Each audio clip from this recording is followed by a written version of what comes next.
पद्मावती की कहानी। दोस्तों, अगर भारत में राज परिवार की बात आती है तो सबसे पहले राजस्थान के राजा रानियों की बात सबसे पहले दिमाग में आती है।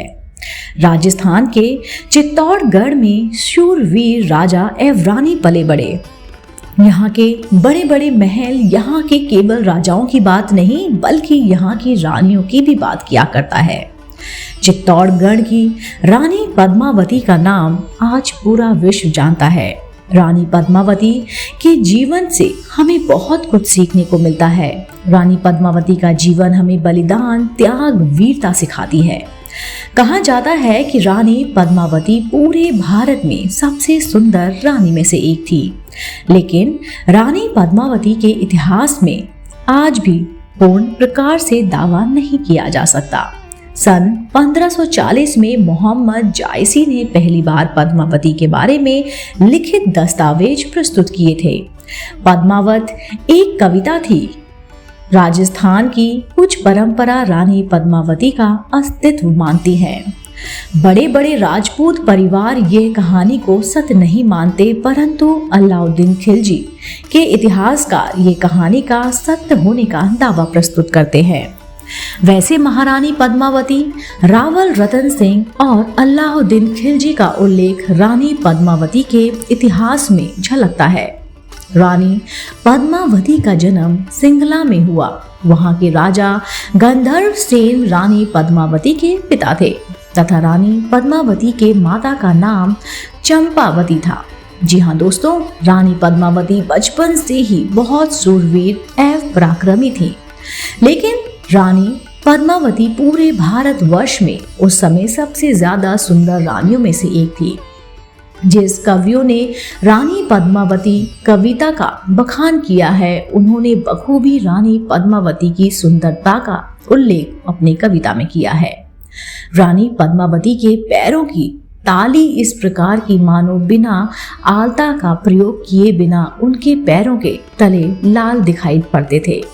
जब रानी पद्मावती पान खाती थी उस समय उनके मुख के साथ उनका गला भी लाल दिखाई पड़ता था। जब रानी पद्मावती जल ग्रहण करती थी तो उनके गले से जल उनके शरीर में जाता हुआ दिखाई पड़ता था। इस प्रकार के रानी पद्मावती इतनी इंतहा सुंदर थी। रानी पद्मावती का विवाह कराने के लिए उनके पिता गंधर्व सेन जी ने एक स्वयंवर का आयोजन किया था, जिसमें वहां के बड़े बड़े राजा आए थे। उन्हीं राजाओं में चित्तौड़गढ़ के राजा रावल रतन सिंह भी आए हुए थे। राजा रावल रतन सिंह ने स्वयंवर के आयोजन में सभी राजाओं को हराया एवं रानी पद्मावती से विवाह कर लिया। राजा रावल रतन सिंह चित्तौड़गढ़ के राजा थे। उन्होंने 12वीं एवं 13वीं शताब्दी में चित्तौड़गढ़ पर राज किया था। राजा रावल रतन सिंह सिसोदिया राजवंश के वंशज माने जाते हैं। राजा रावल सिंह अपनी पत्नी पद्मावती से अत्यधिक प्रेम किया करते थे। रावल रतन सिंह एक दयालु राजा थे जो अपनी प्रजा के हित के लिए हमेशा अच्छे अच्छे काम किया करते थे तथा अपनी प्रजा को खुश भी रखते थे। रावल रतन सिंह को कला से अत्यधिक प्रेम था, इसलिए उन्होंने अपने राज्य में देश के बड़े बड़े कलाकार जैसे प्रसिद्ध संगीतकार, प्रसिद्ध चित्रकार, राजनर्तकी इत्यादि को अपने महल में सम्मान पूर्वक रखकर उनकी कला का प्रदर्शन पूरी जनता को दिखाया करते थे। इस समय चित्तौड़गढ़ में राघव चेतक नाम का एक प्रसिद्ध संगीतकार था। वहां के राजा रावल रतन सिंह राघव चेतन के संगीत से बहुत ही ज्यादा प्रभावित थे, लेकिन ताज्जुब की बात यह है कि राघव चेतन संगीतकार के बेस में एक तांत्रिक था जिसे काला जादू आता था। राघव चेतन अपने काले जादू एवं तांत्रिक क्रिया से वहां के राजा रावल रतन सिंह को मारने की कोशिश भी की थी, जिसमें राघव चेतक पकड़ा गया और राजा रावल को रतन सिंह ने घोर दंड दिया और उन्हें देश से ही निकाल देने का आदेश भी दे दिया। राघव चेतक प्रतिशोध की आग में जलने लगा और राजा रावल रतन ने उनके खून के प्यासे हो गए। राघव चेतक के अलाउद्दीन खिलजी को उस काल के बहुत प्रभावशाली कुटीर राजाओं में से एक माने जाते थे। उनसे जाकर हाथ मिला लिया। अलाउद्दीन खिलजी दिल्ली के राजा थे। अलाउद्दीन खिलजी हमेशा पास के जंगल में शिकार करने के लिए जाया करते थे। यह बात राघव चेतक को पता थी। एक दिन राघव चेतक की मुलाकात अलाउद्दीन खिलजी से हो गई। दरअसल बात यह थी कि राघव जानबूझकर, जी हाँ जानबूझकर, जब अलाउद्दीन खिलजी जंगल में आया करते थे उस समय मधुर संगीत एवं बांसुरी बजाकर अपना ध्यान खींचा करते थे। कुछ समय तक अलाउद्दीन खिलजी ने इस बात को अनसुना किया एवं उनकी ध्वनि को ध्यान नहीं दिया। लेकिन अलाउद्दीन खिलजी ने सोचा कि इतना मधुर ध्वनि आखिर कौन बजाता है। अलाउद्दीन खिलजी ने आदेश दिया अपने सैनिकों को और कहा कि जो भी यह ध्वनि बजा रहा है उसे मेरे समक्ष प्रस्तुत करो। राघव चेतक को अलाउद्दीन खिलजी के सैनिकों ने ढूंढ निकाला और अलाउद्दीन खिलजी के सामने चेतक को प्रस्तुत कर दिया। राघव चेतक में अलाउद्दीन खिलजी को कुछ दिनों में ही अपनी बातों में इतना मोह लिया कि अलाउद्दीन खिलजी राघव चेतक से उनके विषय में पूछने लगे। राघव चेतक ने कहा कि मैं एक देशद्रोही हूँ और मुझे चित्तौड़गढ़ के राजा ने देश से निकाल दिया है, और ऐसा कहकर वहां के रानी पद्मावती की सुंदरता का बखान करने लगा। अलाउद्दीन खिलजी राघव चेतक के बातों में इतना मदहोश हो गए कि उन्होंने पद्मावती का सुंदर मुख देखने की तमन्ना जागृत करने लगी। रानी पद्मावती की सुंदरता में मदहोश होकर अलाउद्दीन खिलजी चित्तौड़ के राजा से युद्ध करने के लिए अपने सैनिकों को लेकर अपने विशाल सेना के साथ चित्तौड़गढ़ पहुंचता है। जब अलाउद्दीन खिलजी चित्तौड़गढ़ पहुंचते हैं तब वे देखते हैं कि चित्तौड़गढ़ की सीमा सुरक्षा काफी मजबूत है और इसे दौड़ना लगभग नामुमकिन है। इसलिए अलाउद्दीन खिलजी अपनी विशाल सेना को लेकर चित्तौड़गढ़ सीमा सुरक्षा के थोड़ी दूर पहले ही रुक जाते हैं। लेकिन अलाउद्दीन खिलजी की तीव्र इच्छा और बढ़ती जाती है रानी पद्मावती को देखने के लिए। महीनों गुजर जाते हैं। अलाउद्दीन खिलजी को चित्तौड़गढ़ में सीमा में डेरा डाले हुए। अलाउद्दीन खिलजी एक खूंखार शासक थे और उन्हें ना सुनने की आदत बचपन से नहीं थी, इसलिए वे रानी पद्मावती को देखने के लिए अड़े हुए थे।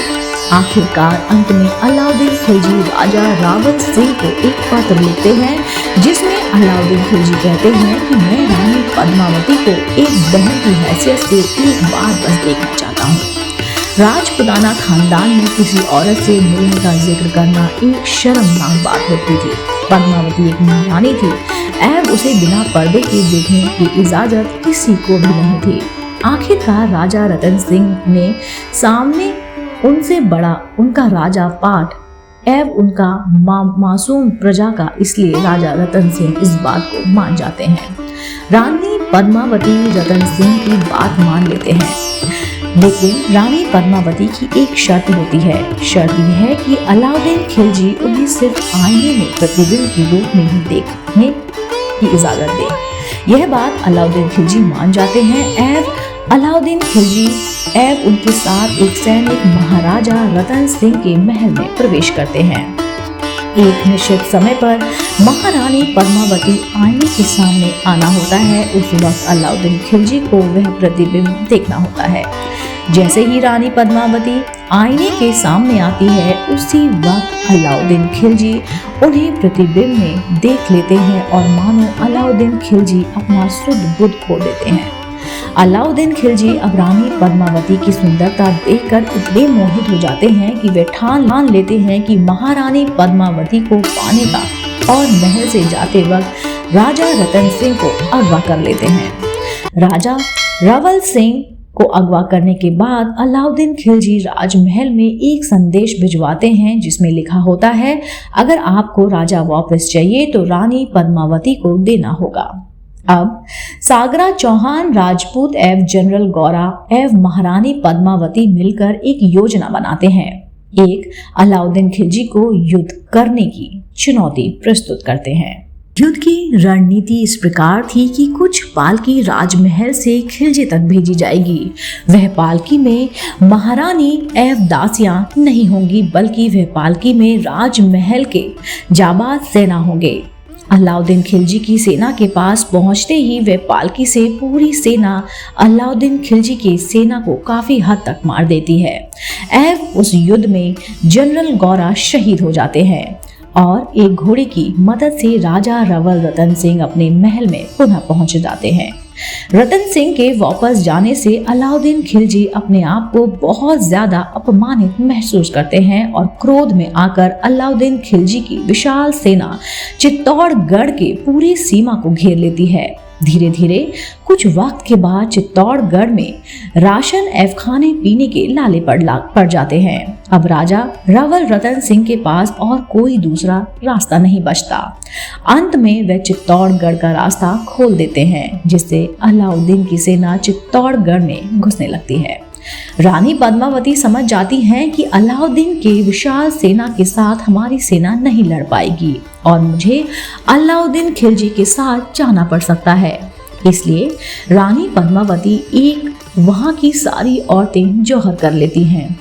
जौहर का मतलब आग में कूदकर आत्महत्या करना होता है। माना जाता है कि 26 अगस्त 1303 को रानी पद्मावती के साथ चित्तौड़गढ़ के सभी औरतों ने मिलकर जौहर कर लिया था। वहां के मर्दों के पास लड़ने के अलावा और कोई चारा नहीं था। वे मरते दम तक लड़ते रहे। अंत में अलाउद्दीन खिलजी के विशाल सेना के साथ वह नहीं लड़ पाए और अपनी जान गंवा दी।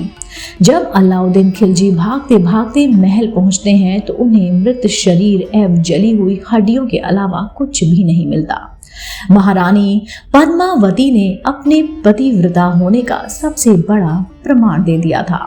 बॉलीवुड के महान डायरेक्टर एवं निर्देशक संजय लीला भंसाली की अब तक की सबसे बड़ी फिल्म पद्मावत थी, जिसे लोगों ने काफी पसंद किया। लेकिन ये फिल्म जहां पर शूट की गई थी, वहां के लोगों ने ये फिल्म को बनने से कई बार रोका, जिसे संजय लीला भंसाली जी को काफी जान और माल का आघात सहना पड़ा था।